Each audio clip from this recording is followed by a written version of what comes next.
Awesome. Well, oh, that's so nice to meet you. And John, such a pleasure to be here to be able to present this information in front of your incredible cohort. My name is Catalina Villegas. I'm a news anchor in Los Angeles for Spectrum News One. I'm also a member of the board of directors for the Los Angeles Press Club, and I am the co-founder of Rolli. I've spent my life in newsrooms from Univision, CNN en Español, CBS, NBC, NPR. And it was really the love that I have for journalism, but also the challenges that I experienced in a lot of those newsrooms that led me to team up with Nick to start Rolli. Nick, do you want to do just a quick intro and then we'll get into Yes, the product? wonderful. Hello, Olga. Thank you, John, for the opportunity. And hello, everyone watching the recording. My name is Nick Toso. I'm the former bureau chief for CNN en Español in Washington, D.C., and now the co-founder of Rolli. I'm going to share my screen. Rolli is a platform with a series of tools for journalists that you can all use for free. You could use it by scanning this QR code, sign up with this login code CMIA 2024, and you'll have access to everything that you see today. I'll start with a very brief summary of what Rolli is and how it works. Catalina will talk a little bit about why we built this platform. So Catalina, why don't you get us started? Thanks so much, Nick. So, um, we all are living through a pretty important and changing time in the journalism and news industry. And we don't have to tell you guys are living it as well. We know we're experiencing historic layoffs in newsrooms, shrinking of resources, dwindling resources in many newsrooms. We know that the news cycle is speeding up and we're being asked to do more with less. Also, at the same time, we're being flooded with disinformation, fake, everything from fake headlines to fake people. And all of that is happening when we have a broken public relations model that tries to sell journalist information instead of collaborating with us and helping us get our stories out. And so, with all of that background and all of that context, we thought there needs to be a better way for journalists and for us to do our work and to collaborate with the important sources and experts of the day and get to that information faster in order for us to be able to keep up and do really well with publishing in time and keeping up with our deadlines. And so that's where Rolli comes in. Rolli is really a tool that's meant to help you find the information that you need faster, get those sources, verified incredible sources faster, and be able to keep up with the demanding news cycle. So with that, Nick would now like to show you a little bit of our product and how it works. Perfect. So Rolli works just like Google, essentially. If you can use Google, you can use Rolli. So if I go into Google and I type in coffee, I'm going to get images for coffee, shopping, news, maps for coffee. When I go into Rolli and I type in a subject like climate, what I'm going to end up with are experts for climate, news for climate, our social media analysis on this topic online, which is going to be the focus of our presentation today, several events for climate, and our AI assistant. As Catalina mentioned, one of the main things the platform does is connect journalists with experts. So if you ever need an expert to talk on a topic, whether it's in English or Spanish or any other language, we have a vetted database of experts that you can use. But for the purpose of our demonstration today, I'm going to demonstrate our social media analysis tool. This was a tool that we built in collaboration with the International Center for Journalists. And the tool is very useful in scanning Reddit, Instagram, Facebook, YouTube, and X, formerly Twitter, for topics that could be a username, a hashtag, a URL, or any kind of keyword. The platform answers five main questions. How is this content spreading across platforms? How is it spreading globally? Who are the top spreaders? What are the related topics? And the last one, are there suspicious patterns? The suspicious patterns one will be the focus on what we're talking about today, because coordinated behavior online can often indicate disinformation campaigns. So we'll show you how to identify that using our platform. I'm going to use the example of Copa America. They're playing Copa America right now. Everyone here in the US is loving Copa America. Chile and Argentina was a great game.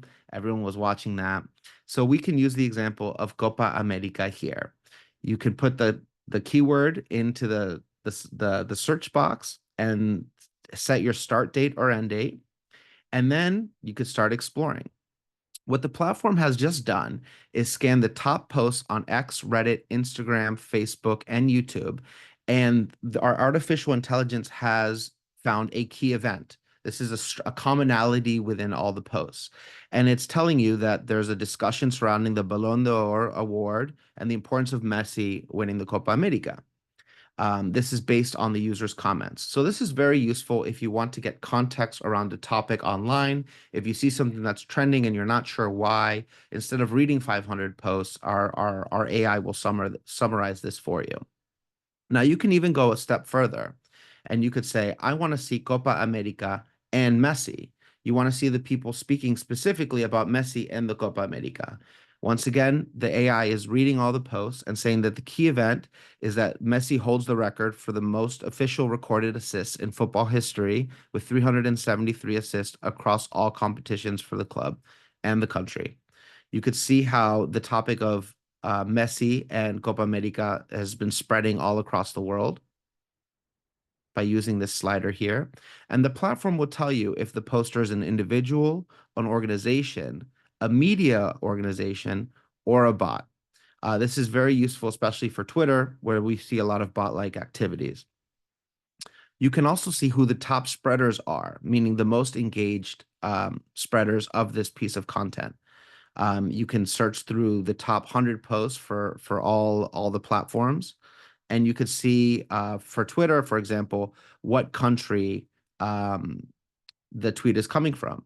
For example, it's identified this user as being a journalist covering the Selección de Argentina, and you can see who these folks are and what they're talking about. For some that have robotic behaviors, it might identify this person as a bot, and it'll give you a detailed summary and general sentiment analysis, describing the sentiment, the emotion, or the feelings behind the post. In this case, express admiration, respect, and excitement, and also the sentiment being a strong positive sentiment surrounding Messi's impact on the tournament and his legacy in football. You'll be able to see for the different platforms, the related hashtags or topics that they're speaking about. And finally, suspicious patterns. So let me explain suspicious patterns for a second.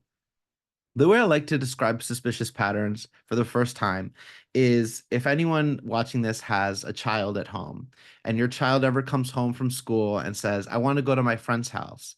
And they maybe every single day say, I want to go to my friend's house twice. Well, that's normal behavior. But if one day your child comes home from school and says, I want to go to my friend's house, and says it 20 times, well, that's now suspicious behavior. That's beyond the normal range. And there's something going on there. You might want to look into it a little bit more. We use that as an indicator, as well as other things in the background to determine coordinated behavior. Because at the core of disinformation is a set of individuals or organizations that want to amplify this information so that it reaches more people, and they amplify it inorganically. For example, I think some of the COVID disinformation could be tracked to about 60 social media accounts. I believe Ukraine war disinformation was tracked down to about 15 initial accounts spreading this disinformation. So detecting coordinated behavior is a very useful technique in exposing coordinated disinformation campaigns. Now, the tool won't tell you if the post is true or not, but it'll give you valuable context as to how it has being amplified. And if it's being amplified inauthentically or with a high degree of coordination, that should raise your suspicions, and you should look deeply into the content before deciding to cover it or rebroadcast it or something like this. So that's really the value of the tool and the use case that we have. Now, for Copa America and Messi, there is no coordination detected. That's because this is an organic topic. This is a topic that everyone in the Western Hemisphere and frankly the world is talking about. So it's organic and natural. Let me show you an example of when this is not the case. We're going to look at an example of a hashtag that was used throughout the region um, around the time of COVID to spread disinformation regarding COVID. And the hashtag was Dictadura Sanitaria. We put a start date of January 1st, 2020 to June 3rd, 2023. You can go way back in time with this tool. You're not limited to a year or 2 year. You can go back to 2016. In fact, just the other day, I was analyzing the 2016 elections and comparing it to our elections today in the US. And you can do that. So you can go back in time, and there's quite a good historical record. Well, for Dictadura Sanitaria from January 2020 to 2023, it's identified a key event being threats of persecution for those who refuse to get vaccinated in Chile. And you could see among the different platforms how this content seemed to spike around the spring. And we will show you also how it spread globally. So because we've gone back to the inception of the use of this hashtag, you could see that the original post using this hashtag actually came from Chile. And you could see by clicking the slider how it spread from Chile to neighboring countries, to Southern California, to Spain, and then throughout the Caribbean and other countries around the world. So it's a very useful tool in seeing not just how this coordinated behavior is is being amplified online, but geographically via the information we have on Twitter, how it spreads. The most interesting thing about this post, for example, if you were to explore it, you would see that the term actually emerged from a written banner that was used in a protest. And you could see how the term from the written banner made its way into a hashtag and then spread across the world. So it's a very interesting case where you could see how a hashtag or a term went from the physical world into the digital world and then spread around the world. So it's a fascinating example here. And you'll be able to see that some of the accounts talking about Dictadura Sanitaria are organizations, some are individuals, and some are even associated as bots, including this account called Bot Checker. You'll be able to then see who the top spreaders are of this Dictadura Sanitaria hashtag. And you can scroll through and you could investigate each account if you'd like. But I want to show you suspicious patterns.